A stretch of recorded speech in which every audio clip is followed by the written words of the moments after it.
First tool, the pause button. When anger rises, resist the instant reply, the slam, the send.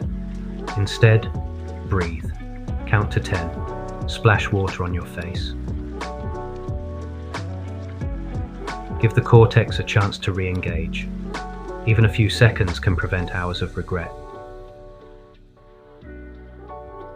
Think of it as buckling anger into a seatbelt. It's still in the car, but it's restrained enough for you to steer. Pausing isn't weakness, it's power in slow motion.